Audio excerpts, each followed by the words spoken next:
The crimson moon of Kethera cast eerie shadows through the twisted metal trees, as Dr. Sarah Chen adjusted her portable scanner for the third time that evening. The electromagnetic interference from the planet's core made even basic equipment unreliable, but she persisted. The xenobiology expedition had already cataloged 17 new species in just 4 days, a remarkable discovery rate that would revolutionize their understanding of extremophile evolution. "Sarah, you need to see this," called Marcus Webb, their security specialist, his voice tight with concern. He stood at the perimeter of their small camp, thermal rifle held loosely but ready. "We've got company." Through the dense metallic undergrowth, pairs of luminescent yellow eyes watched them. The creatures moved with predatory grace, their sleek forms barely visible against the alien landscape. Sarah's breath caught as she counted at least 20 distinct pairs of eyes, all focused intently on their camp. "Ketheran shadow hunts," whispered Dr. Yuki Tanaka, their xenobiologist, consulting her tablet with trembling fingers. "Pack hunters. Highly intelligent. They're apex predators on this world." The creatures were magnificent and terrifying, standing nearly 2 meters tall at the shoulder. Their bodies resembled a cross between Earth's wolves and panthers, but with an otherworldly elegance.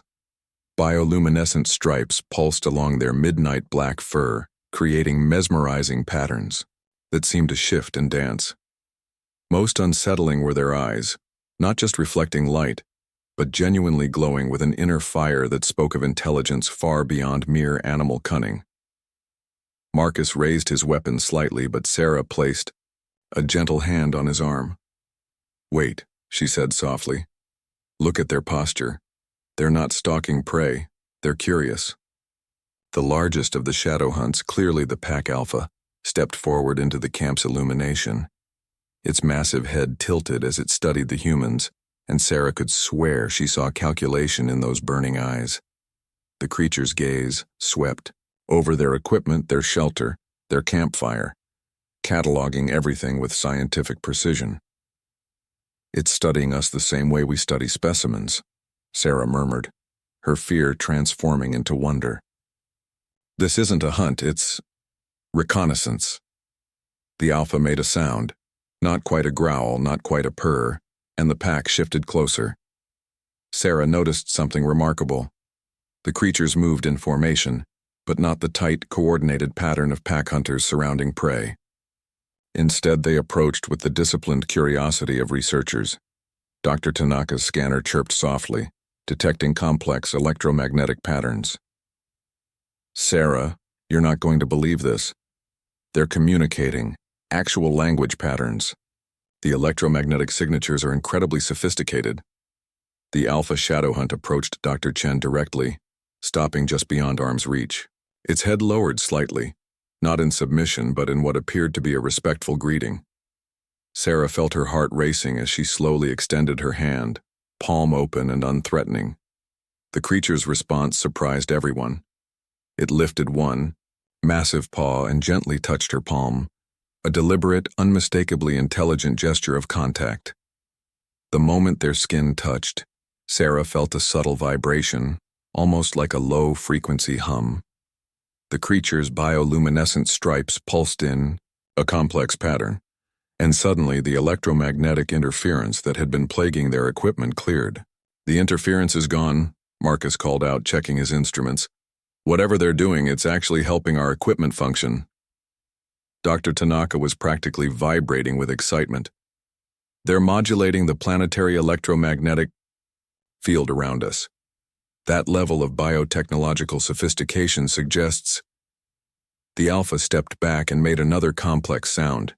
Immediately, the pack began moving, but not away from the camp. Instead, they spread out in a protective perimeter, their glowing stripes creating a living constellation around the human researchers. Over the next hour, something extraordinary unfolded. The shadow hunts didn't just guard the humans, they actively assisted their research.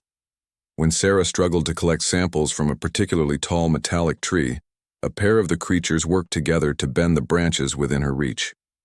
When Dr. Tanaka's scanner couldn't penetrate the dense undergrowth, The shadow hunts used their electromagnetic abilities to clear a pathway through the interference. The breakthrough came when Sarah realized the pack's bioluminescent patterns weren't random. She began documenting the light sequences, and Dr. Tanaka ran them through her linguistic analysis programs.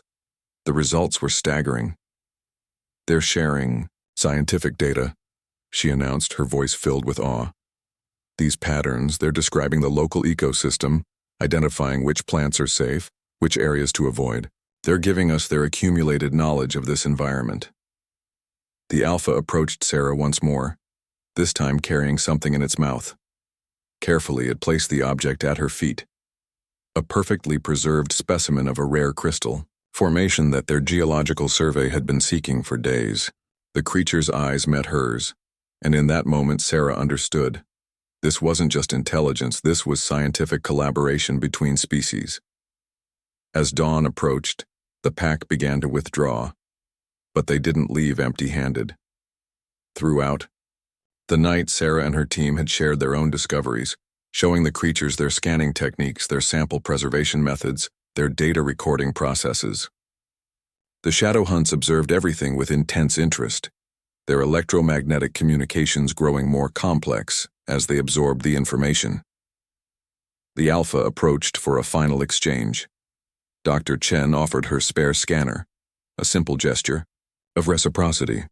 The creature accepted it carefully, then touched her hand once more. This time, the electromagnetic pulse it generated lasted longer, and Sarah realized it was downloading their entire research database through the scanner's connection to their network. As the pack disappeared into the metallic forest, each shadow hunt carried something, not stolen but given freely. Scanners, sample containers, data tablets, all shared willingly between two species that had recognized kindred spirits in the pursuit of knowledge.